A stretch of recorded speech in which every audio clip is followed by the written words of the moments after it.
Hello everyone, welcome to this lecture. In today's video, we would like to write a program to input numbers into a vector and display them. Here, I'm having my main function. I'm initializing a vector of integer type called numbers, and I'm having two variables. One is n and one is input. Then I'm going to ask the user by this message, how many numbers do you want to add? So we would like to first ask the user how many numbers that you would like to add. Then we're going to ask the numbers that the user would like to have. For example, I would say I would like to insert 3 numbers. And then the 3 numbers that I would like to insert are 5, 6, and 7. After that, we are going to take the numbers from the user and store them in a vector. And once this process has been done, then we are going to iterate over the vector to display the numbers that are stored in our vector. So I start by showing this message. How many numbers do you want to add? For example, I would say 3. Then we are going to take that number from the user, store it using cin in n variable. Then I'm having a for loop here, and my iterating variable is I starting from 0, and it is going to continue as long as it is lower than n, and we are going to enter the loop as long as I is lower than n.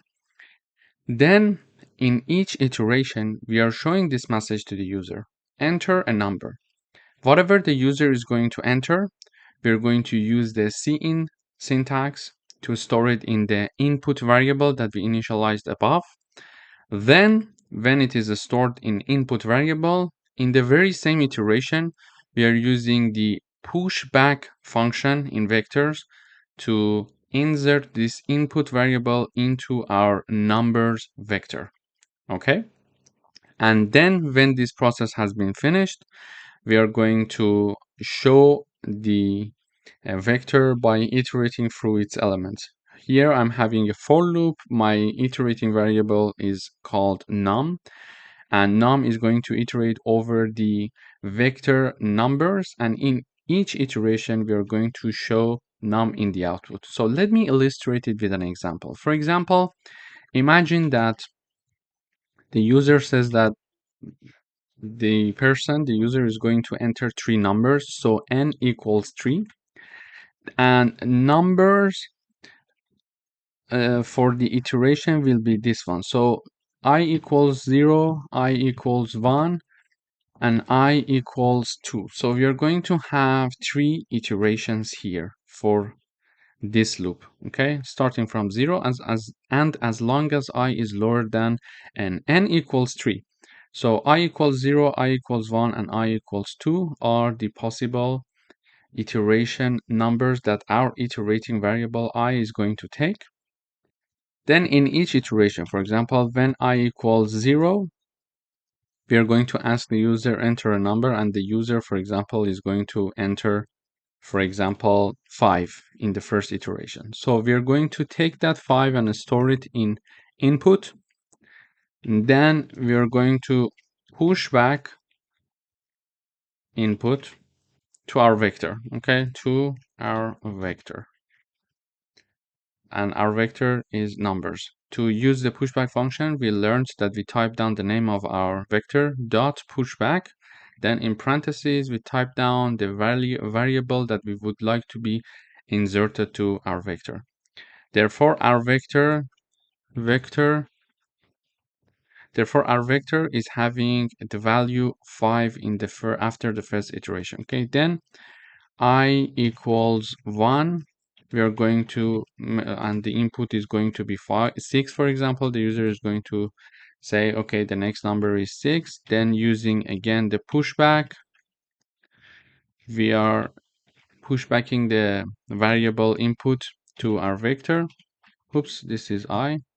And then in the last iteration, when I equals 2, user says that, for example, number 7, we are going to use the pushback for that variable. And then in each iteration, we are going to show the elements of the vector. So when, for example, in the first iteration, num equals 5, then num equals 6, then num equals 7.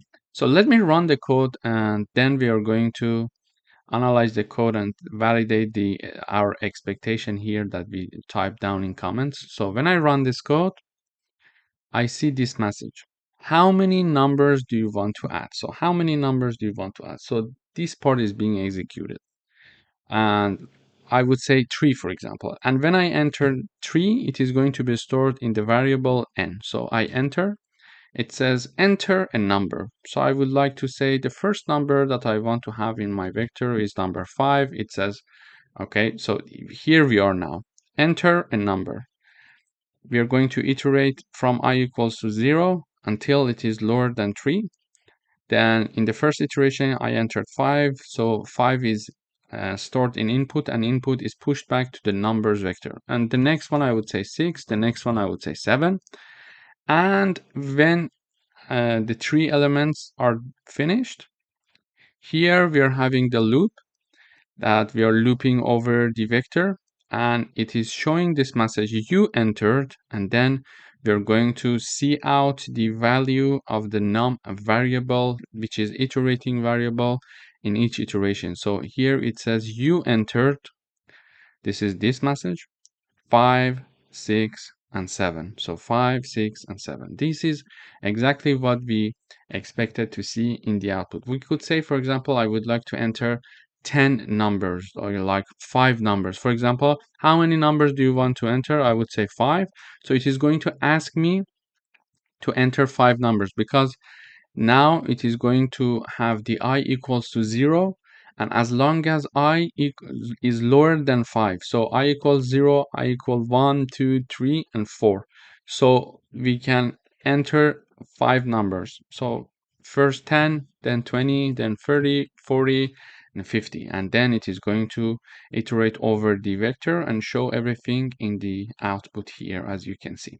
So depending on how many numbers that I would like to enter, I would like to add in the initial choose here, we're going to enter larger or shorter numbers for our vector, and then we're going to show the output. For example, if I want to enter 10 numbers here, I mentioned 10, then the program is going to ask us for 10 numbers to be entered.